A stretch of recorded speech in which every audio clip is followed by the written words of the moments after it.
Go for it. This is a video response to Ashley McKay's question about dementia. Dementia is a term that describes the gradual loss of cognitive function, but it's not a real accurate term to describe the processes that are the underlying reasons why this effect happens. So from a nutritional perspective, dementia can be caused by numerous factors. So elevations in abnormal protein production, inflammation in the brain, nutritional deficiencies. There's what's called vascular dementia, dementia that's related to Alzheimer's disease, and even exposure to certain toxins can create the degeneration in the brain tissue that will lead to dementia. So when we're trying to address brain function, even though at the ultimate end of the spectrum, at the high end of the spectrum, you would see somebody that is very suffering from a severe loss of memory and cognitive function. Even people as they age, the aging brain, it is following the same underlying mechanisms that would actually lead to dementia if somebody has one of the two genes that would cause them to repair their brain tissue at a slower rate. So the factors I would look at in terms of correcting my own brain health and client of Pinnacle's would be, one, you definitely want to run a test to figure out what nutrients might be individual to this person's biochemistry that they might need more of for their genes to operate properly. So we would run a Nutri-Eval, which is a Genova diagnostics test, and what it would show is basically if somebody requires more vitamin E to buffer the oxidative stress in their brain, that could lead to the damage in the tissue, that could lead to dementia.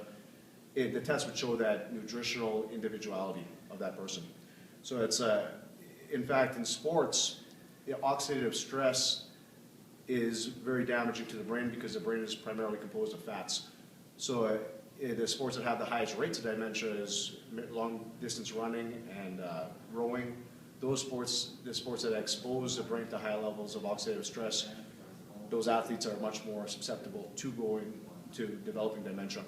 So first thing to do is find out the person's individual biochemistry and make sure that they're not deficient in anything they need for their genes to operate properly. The second thing to look at is insulin production and the regulation of blood sugar. Because even in research today, Alzheimer's is being called diabetes type 3 because the inflammation in the glial cells in the brain is preceded by elevations in insulin that cause that inflammation that start the degenerative processes from that point. So we need to look at also regulating their blood sugar, and if they're consuming too much carbohydrates for their genotype, that could actually play a significant role.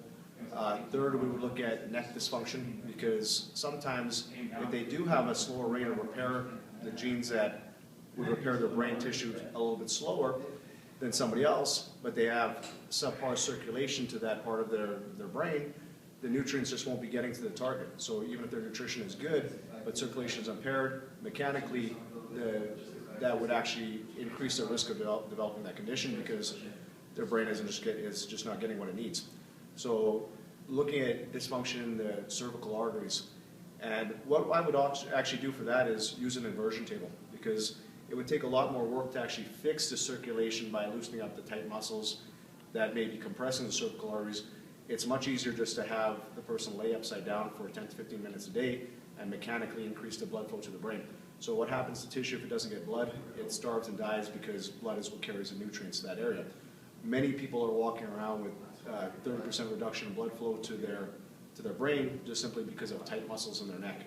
It's very common if people go out on an inversion table to feel a lot of pressure build up in their head. That's not really normal and that shouldn't happen. So if somebody is suffering from a condition that they can benefit from more blood, definitely just mechanically increase it by flipping them upside down. The fourth thing I would actually look at is also running a test called a LEAP MRT test because any condition like that would be aggravated with elevated levels of inflammation. And one of the things that's going to create more inflammation in our body is the foods we eat.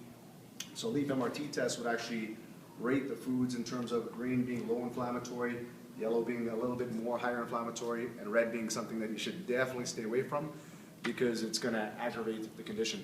So if it's Alzheimer's again, inflammation in the glial cells in the brain, if you're exposing yourself to foods that your body doesn't like or even chemicals, it's going to speed up the degeneration of the tissue. That applies to all diseases, MS, Parkinson's, anything like that. If you want to slow down the progression, you have to remove all inflammatory factors. And the fifth thing I would actually look at is basically using the right nutraceuticals that would actually increase the blood flow to the brain and regenerate the tissue. So products like phosphatidylserine, alpha-GPC, and a product called Fast Brain that basically increase blood flow and circulation to the brain and provide the right nutrients that the brain tissue needs to regenerate the damage and repair from the damage and repair from the oxidative stress. It'll allow it to start to regenerate. So even stroke patients taking alpha-GPC have yielded significant results. I think the best person to look at research on that is from Dr. Paris Kidd, who's one of the world's leading biochemists in nutrition research on the brain. So hope that answers your question, Ashley, and yeah, that's a lot. Thanks.